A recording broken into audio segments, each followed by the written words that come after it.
So, Mark, let's talk about your background and your history. How did you get into broadcasting in the first place? Well, it was about 1975 when I was an elementary school student at Hall Elementary, which was the birthplace of John Wooden, by the way. And I had a retired Marine colonel as a elementary school principal. And he would, about the time you were going into sixth grade, start asking you to, challenge you as to what you wanted to be someday.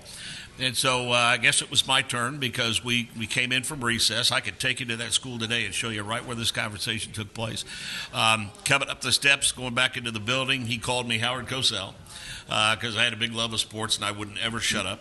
And so he stopped me. He said, "Howard, I'd like a word, please." And I said, "Yes, sir." And he goes, "What do you think you want to do with your life someday?" And I said, "Well, I'm going to be a Major League Baseball player." And he said, "Well, I watched you play softball in recess the past couple of days. You might want to rethink that because you're very good." So he said, "But because of the fact you love sports and you won't shut up, you should probably consider a career in broadcasting or journalism." That's the honest truth. And so we went down to his office, which was one of the few times I was ever in there for a good reason. And we spent a couple of hours, and he talked to me about media and journalism and broadcasting. And for whatever the reason, it stuck with me. And from that point forward, if we had an English assignment, I tried to tie it to that. I got into high school and started to get involved with the football program, and so a coach considered, he pushed me hard, said, "Would you consider being a manager?"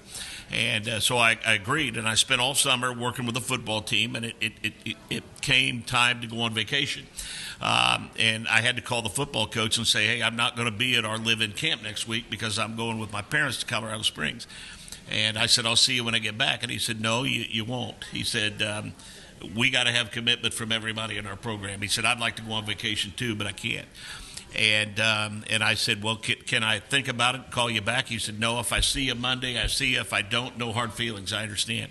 And so I wrestled with the decision over the course of a weekend. I was a sophomore in high school at this time and going into my sophomore year. And so I convinced my parents to let me stay home with my grandparents, and I think it's because they didn't want me and my sister fighting in the car all the way to Colorado Springs.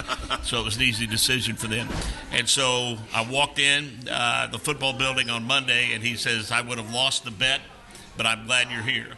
And 3 weeks later, school starts, and I'm in journalism class, and I get called down to his office. And Dave Sockel is there from WCBK in Martinsville. And Dave, based upon Coach Wayne Staley's recommendation, asked me to start doing 3-minute sports reports on Monrovia football and basketball. I had to call them in by 11 o'clock every Friday night. I got paid a whopping $5 a game. And did that for 3 years, and then they offered me a full-time job out of high school doing morning news and whatnot. But, I mean, bottom line is this. I mean, if I go on vacation with my parents, I don't know that I'm sitting here today as the voice of the 500.